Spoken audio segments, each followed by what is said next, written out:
तो नाम लखपति बाबू रख लेने से कोई लखपति नहीं हो जाता है। वैसे विश्व गुरु सिर्फ कहने से भारत विश्व गुरु नहीं हो जाएगा। विश्व गुरु भारत बनाने के लिए जब तक भारत के एक एक बच्चा हाई एजुकेशन तक नहीं पहुंचेगा, जब तक एक एक बच्चा के लिए सेंट्रल यूनिवर्सिटी में जगह सुरक्षित नहीं होगा, तब तक हम विश्व गुरु नहीं बन सकते।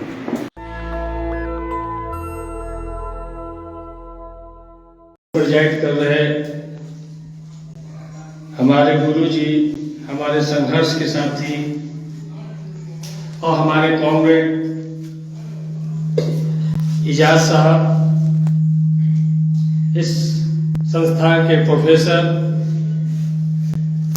और आप तमाम जो बच्चे यहाँ पर आए हैं, सभी को मैं क्रांतिकारी अभिनंदन करता हूँ और आपके भविष्य के लिए शुभकामनाएं। आपके लिए एक लाइन से हम अपनी बात की शुरुआत करना चाहते हैं, क्योंकि जब मांझी जी को हम जब सर्टिफिकेट दे रहे थे तो लग रहा था कि ले मसाला दिल लड़े तो कुछ भी मिलता नहीं है जनाब, अब लड़ाई। हम सोच ही नहीं पाते कि हमको करना क्या है, और आपने सोचा कि हमको ITI करना है, मतलब कि जनरल कोर्स से हमको अगर अलग कोर्स फीटर में करना है, इलेक्ट्रीशियन में करना है, या एक फायर मैनेजमेंट जो लेकर के है उसमें करना है, ये आपने सोचा। ये सबसे बड़ी बात। आज लोग पढ़ाई कर रहे हैं लेकिन उनको पता ही नहीं है कि हम किस लिए पढ़ रहे हैं। तो आप भीड़ से अलग हुए हैं और आपने एक अच्छे संस्थान से आपने तालीम हासिल की है, और आज शायद इस हॉल में हम पहले शख्स होंगे ऐसे। इस हॉल में जब इस हॉल का ओपनिंग हो रहा था तो मेरे खास मित्र हैं जिनका नानी घर इसी घर में है, उमेर साहब, जिनको प्यार से हम लोग टिक्का भाई बोलते हैं, और उजेर भाई, वो दोनों भी आए थे। और मुझे भी आने का मौका मिला था जब ITI का फाउंडेशन रखाया था। हम एक बिल्डिंग घूम करके देखे थे और हम लोग बिरयानी भी खाए थे। और आज इस संस्थान का ऐसा करिश्मा कहिए कि आज हमको यहाँ चीफ गेस्ट आप बन करके भी आए और आपको कंग्रेचुलेशन दिया। तो हम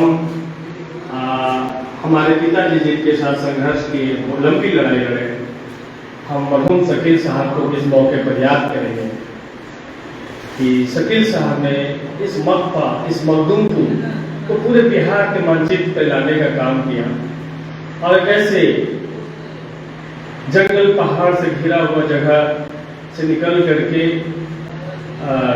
देश और दुनिया में अपना नाम कमाया, राजनीति में बहुत ऊंचाई तक पहुंचे।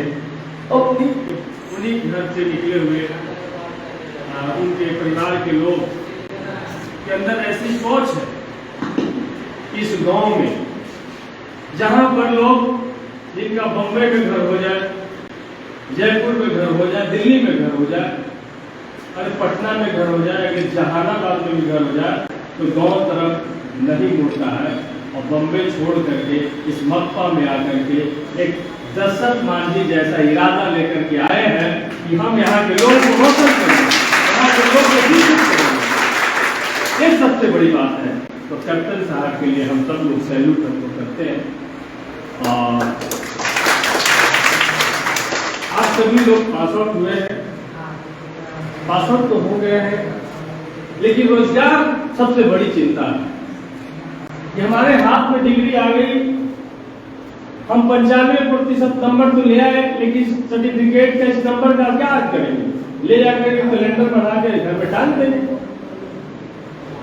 जो स्थिति है नौकरी का, जो स्थिति है वैकेंसी का, सबसे ज्यादा ITI से बच्चे रेलवे में जाते थे। इलेक्ट्रीशियन इसीलिए बनते थे कि वहां जाकर के वो उसके JEE और तमाम तरह के एग्जाम क्वालिफाई कर रहे हैं। लेकिन आज रेलवे में वैकेंसी बंद है, रेलवे का प्राइवेटाइजेशन हो रहा है। अब प्राइवेटाइजेशन हो रहा है तो नौकरी नहीं मिलेगा, ठेका मिलेगा। ठेके पे बहाल होंगे 6,000 रुपये पे, नौकरी नहीं मिलेगी। तो आप पढ़े हैं, लेकिन अभी भी आपको संघर्ष करना होगा। यदि आप संघर्ष नहीं करेंगे तो आपको नौकरी नहीं मिलेगा।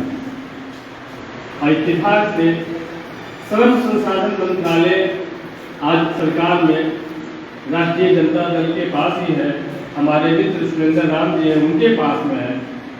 मकपा के सारे जो पास आउट स्टूडेंट हैं, जिनको आज हमने अपने हाथों से डिग्री देने का काम किया है, एक डेलीगेशन बना करके उनको श्रम संसाधन मंत्री के चैम्बर में ले जाके सबको मिलाने का काम करेंगे। और हम चाहते हैं सरकार के सामने एक प्रस्ताव लेकर के आएंगे कि जिस तरीके से पहले एम्प्लॉयमेंट एक्सचेंज हुआ करता था, उसी तरीके से ITI जो निकले हुए बच्चे हैं उनका एक्सचेंज बनाया जाए और उनको वहीं से नौकरी, अगर किसी को भी लेना है नौकरी तो उस एक्सचेंज का जो लिस्ट है उस लिस्ट से ही प्राइवेट एजेंसी को सिलेक्ट करें, उस लिस्ट से ही गवर्नमेंट एजेंसी को सिलेक्ट करें, जिससे रोजगार की संभावना आपके लिए बढ़ जाती है। और आप लोग अभी ITI किए हैं, यहीं पर नहीं रुकना है।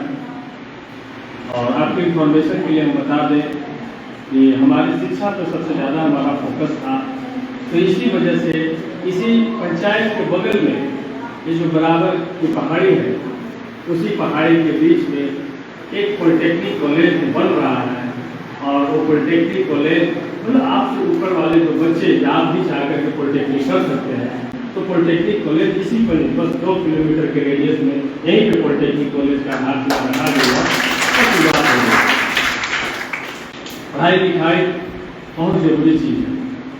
आज देश के तमाम यूनिवर्सिटी के बच्चे आंदोलन में, नई शिक्षा नीति जब आई है तो वैसे में पता नहीं कैप्टन साहब कैसे इस इंस्टीट्यूशन को चला पा रहे हैं, कैसे डेवलप कर पा रहे हैं, क्योंकि गवर्नमेंट एड जो आता था वो अब गवर्नमेंट एड न के बराबर आता है। अब स्टाफ को वेतन देना, अपने स्पेस को डेवलप करना, एक कॉलेज यूनिवर्सिटी के लिए बड़ी चुनौती हो गई है। इसी वजह से आप देख रहे होंगे कि आज तमाम यूनिवर्सिटी में, तमाम कॉलेजेस में, कॉलेज यूनिवर्सिटी 800 गुना फीस बढ़ा रहे हैं। जो कोर्स आपके एक ईयर का 1500 रुपया में आप आराम से फीस आप जमा करते थे, अब आपको 1500 के बदले में 7500 रुपया फीस जमा करना पड़ा। तो इस तरीके से फीस वृद्धि की जा रही है। और ये तो छोटे लेवल पर हम बात बोल रहे हैं, जब मेडिकल और इंजीनियरिंग के फील्ड में जब जाइएगा तो एक साल का मेडिकल करने का फीस 32 लाख रुपया हो गया। मुझे नहीं लगता है कि इनमें से कोई बेटी का बेटा का यदि मेडिकल क्वालिफाई कर जाए तो उनके गार्जियन उसमें एडमिशन कराने की हिम्मत दिला पाएगा। जब फी स्ट्रक्चर देखेंगे तो उनका हिम्मत काम नहीं करेगा। वो अपने घर का सारा खेत बेच देंगे, जो जिसमें रहते हैं वो भी बेच देंगे, तब भी अपने बाल बच्चे को मेडिकल नहीं करा पाएंगे। यदि लोन लेकर के करा भी दिए तो सारा प्रॉपर्टी उनका बैंक के यहाँ मौजूद है। ये स्थिति उत्पन्न हो गया है। तो हम सबको लड़ना होगा नई शिक्षा नीति से। यदि नहीं लड़ेंगे साथी तो कोई आपके लिए लड़ने नहीं आ रहा। भगत सिंह आज नहीं लड़े होते तो शायद हम यहाँ पे नहीं खड़ा। भगत सिंह ने अपनी शहादत दी, अशफाकुल्लाह खान ने अपनी शहादत दी, तो आज हम यहाँ पे खड़े हैं। तो हम सबको बेहतर शिक्षा के लिए, हम सबको सबसे प्राथमिकता है कि इक्वल एजुकेशन सिस्टम के लिए, कॉमन स्कूल सिस्टम के लिए, जहाँ पर हम सब लोग नारा लगाते थे कि राष्ट्रपति का बेटा या भंगी की संतान, सबकी शिक्षा एक समान इस देश में लागू है। आप लकी हैं कि मकपा जैसे ITI में आकर के आप एडमिशन लेकर के पढ़ लिए, लेकिन बहुत सारे बच्चे नहीं आ पाए होंगे क्योंकि उनकी सलाहियत नहीं है, उनके माता पिता का इतनी क्षमता नहीं है कि वो किताब भी खरीद पाए, उनके माता पिता की इतनी क्षमता नहीं है कि वो 10 रुपये टेम्पू का भाड़ा दे कि तुम शहर में जाकर के पढ़ाई करो। ये स्थिति है। तो हम सब लोग चाहते हैं कि शिक्षा सरकार की जवाबदेही और जिम्मेदारी हो। इसमें प्राइवेट हमको प्राइवेट ITI खोलने की जरूरत नहीं हो, सरकार निर्णय ले कि हम हर एक ब्लॉक में 5-10 हम ITI कॉलेज खोलेंगे, सरकार का निर्णय होना चाहिए। प्राइवेट ये संस्थान है, इनसे बात करके इसका राष्ट्रीयकरण करना चाहिए, सरकार को अडॉप्ट करना चाहिए कि हम आपके विद्यालय को अडॉप्ट करते हैं, उसके बदले में आपके साथ हम बैठ के टेबल टॉक करके बात करते हैं, तब जाके शिक्षा में सुधार होगा, तब जाके शिक्षा आम लोगों तक पहुंच पाएगा। नहीं तो आप शिक्षा से खास लोग के लिए हम जब नाटक चलते थे या नुक्कड़ नाटक में हम बोलते थे कि नई शिक्षा नीति का नया बड़ा कानून, और पढ़ने वाले 3 पढ़ेंगे, जो टॉप 3 में जो कंपटीशन चल रहा जिनका अडानी अंबानी ये सब के, पढ़ने वाले 3 पढ़ेंगे, जाकर देहरादून की बाकी भैंस कराएंगे। ये स्थिति आ गया है। तो इसलिए शिक्षा ही किसी देश को आगे ले जाता है। सपना हम विश्व गुरु बनने का देख रहे हैं, लेकिन 200 यूनिवर्सिटी में भारत का कोई यूनिवर्सिटी नहीं आता, तो विश्व गुरु कैसे बनेगा? एक भी यूनिवर्सिटी कॉलेज इन 8 सालों में आपने नहीं बनाया जो विश्व गुरु की तरफ ले जाता है।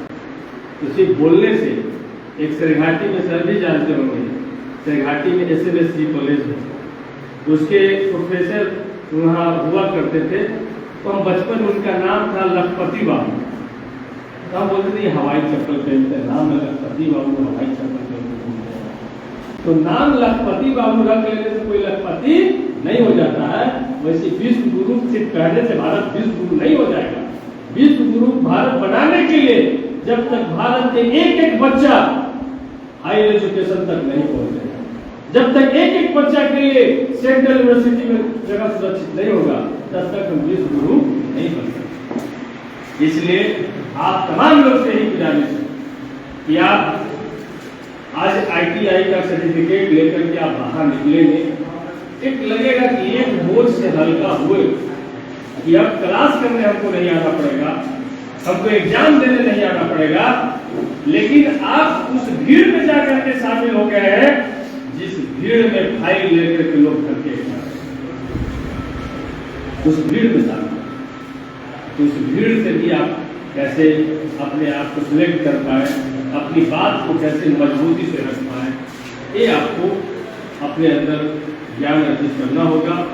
इसके बाद आपके साथ में चुनौती है कि 2 साल कम से कम किसी भी प्राइवेट मान्यता प्राप्त संस्थान है उसके अंदर में आपको काम करके एक्सपीरियंस हासिल करना होगा, तभी आपको एक अच्छी कंपनी आपको इंटरव्यू के लायक होगी।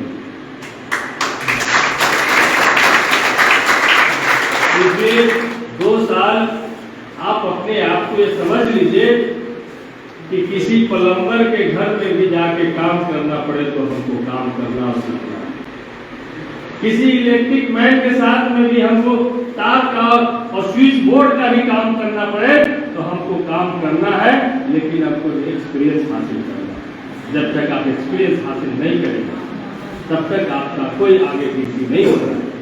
इसलिए आप ITI किए हैं, इसके लिए आपको ढेर सारी शुभकामनाएं। आपके माता पिता भी आपसे सपना जोड़ लिए होंगे कि मेरा बेटा पास हो गया है, अब कुछ तो मेरा भार हल्का करेगा, तब आपको परिवार का भार भी हल्का करना होगा, परिवार को खींचना होगा। आज मांझी जी अगर यहाँ तक पहुँचे हैं तो मांझी जी का पूरा परिवार इनके तरफ ताक रहा होगा कि हम अपन बेटा के ITI के लिए घर ही बैठे ना, कम से कम तो 20-25 हजार रुपये महीना में कमाई थे। जब कमाई थे तो मैया के जिंदगी सुधरती, बाजी के जिंदगी सुधरते, भाई बच्चा सबके जिंदगी सुधरते, और अपन छोटा छोटा भाई के बुतरू के घर के लेकर के भी आगे बढ़े थे। लेकिन जब मांझी जी के ना नौकरी मिलती तो करिए क्या होता।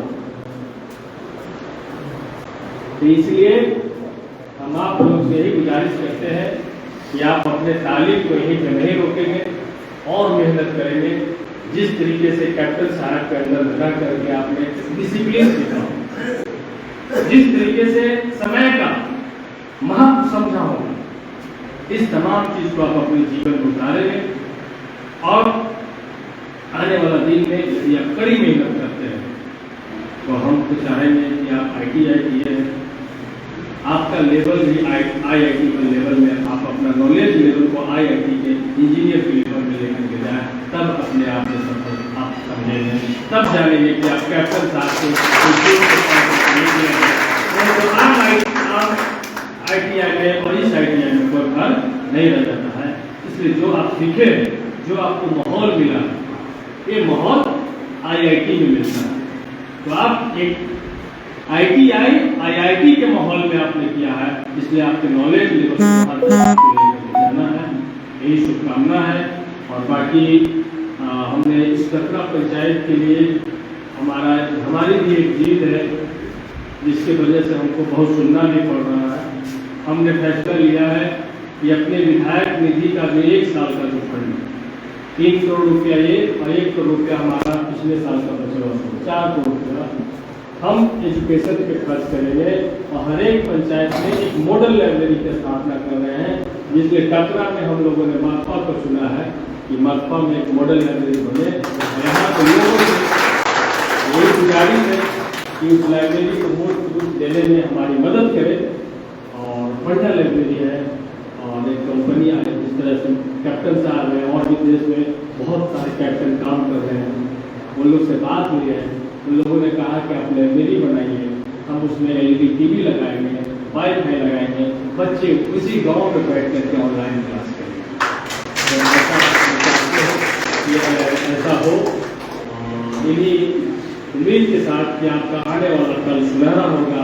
यहाँ से सभी पास आउट बच्चे नौकरी में जाएंगे और अपने परिवार का, अपने समाज का, और आप जहाँ से तालीम ली है सबका सपनों को पूरा करने का काम करेंगे। बहुत बहुत धन्यवाद। नेशनल दस्तक की आपसे गुजारिश है कि अगर इसको बचाना चाहते हैं तो नेशनल दस्तक को सब्सक्राइब करने के लिए रेड कलर के सब्सक्राइब बटन को दबाएं, फिर बेल आइकन की घंटी दबाएं। नेशनल दस्तक को बचाने के लिए बहुत जरूरी है कि हर खबर को शेयर करें, लाइक करें, कमेंट जरूर करें।